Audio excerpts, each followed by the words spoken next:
Hi అండి. Welcome back to my channel. నేనైతే ఇప్పుడు మీకు చిక్కుడుకాయ, ఆవకాయ ఎలా చేయాలో చూపిస్తానండి. చాలా టేస్ట్‌గా ఉండిద్ది. డెఫినెట్‌గా ట్రై చేసి ఎలా ఉందో కామెంట్ చేయండి. మనకి బయట పెళ్లి భోజనాల్లో కూడా ఈ ఆవకాయ అనేది వడ్డిస్తారండి. చాలా టేస్ట్‌గా ఉండిద్ది. నేనైతే ఇక్కడ మీకు పావు కిలో చిక్కుడుకాయలని ఇలా ఒలిచి పక్కన పెట్టిన తర్వాత మీరు గింజలున్న చిక్కుడుకాయలు మాత్రమే తీసుకోవాలండి. ఇక్కడైతే నేను చింతపండుని నానబెట్టుకుంటున్నాను. ఈలోపు మీకు డీప్ ఫ్రై సరిపడా ఆయిల్ వేసి చిక్కుడుకాయలను అయితే ఇలాగా ఒక పావు గంట సేపు అయితే ఇలా డీప్ ఫ్రై చేసుకోండి. ఈ ఆవకాయ అనేది చాలా టేస్ట్‌గా ఉండిద్దండి. డెఫినెట్‌గా ట్రై చేసి ఎలా ఉందో కామెంట్ చేయండి. ఇలా వేయించుకున్న తర్వాత కాసేపు అయితే ఇలాగైతే చల్లారనివ్వండి కొంచెం. నేను ఇక్కడైతే గింజ మీకు ఇలా చూపిస్తున్నాను ఉడికిందా లేదా అని. ఇక్కడైతే చల్లారిన తర్వాత నేను అన్నీ ఈ స్పూన్‌తోనే చూపిస్తానండి. మీరు ఒక స్పూన్‌తోనే లెక్కేసుకోండి అన్నిటిని. నేనైతే ఇక్కడ 2 స్పూన్స్ అయితే కారం వేసాను. మళ్ళీ అదే స్పూన్‌తో 1 స్పూన్ అయితే సాల్ట్ వేసానండి.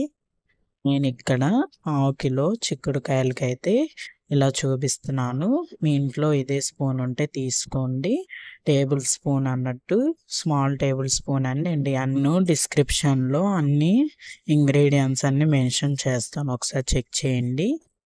మీ ఇంట్లో మామూలు ప్లాస్టిక్ స్పూన్‌తో అయినా సరే మీరు ఇలాగా ఆవు పిండి, అలాగే మెంతి పిండి, అలాగే పచ్చి నూనె అండి. మనం వేయించకుండా మామూలుగా పచ్చి నూనె ఉండిద్ది కదా!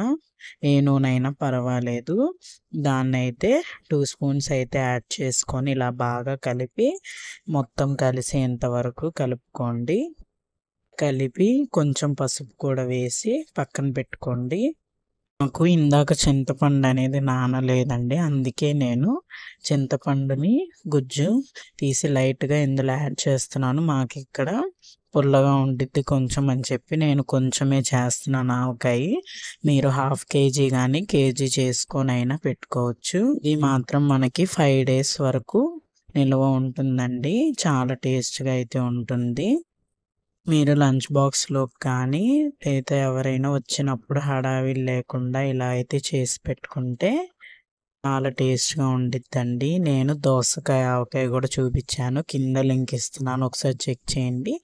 ఇక్కడ ఫైనల్‌గా తాలింపు అయితే యాడ్ చేసుకోండి. మనకి చాలా టేస్ట్‌గా ఉండిద్ది. మీకు ఇంకా ఉప్పు, కారం సరిపోకపోతే ఇందాక కలిపినప్పుడే చూసుకోండి. చాలా మందికి ఉప్పు అనేది కరగదు.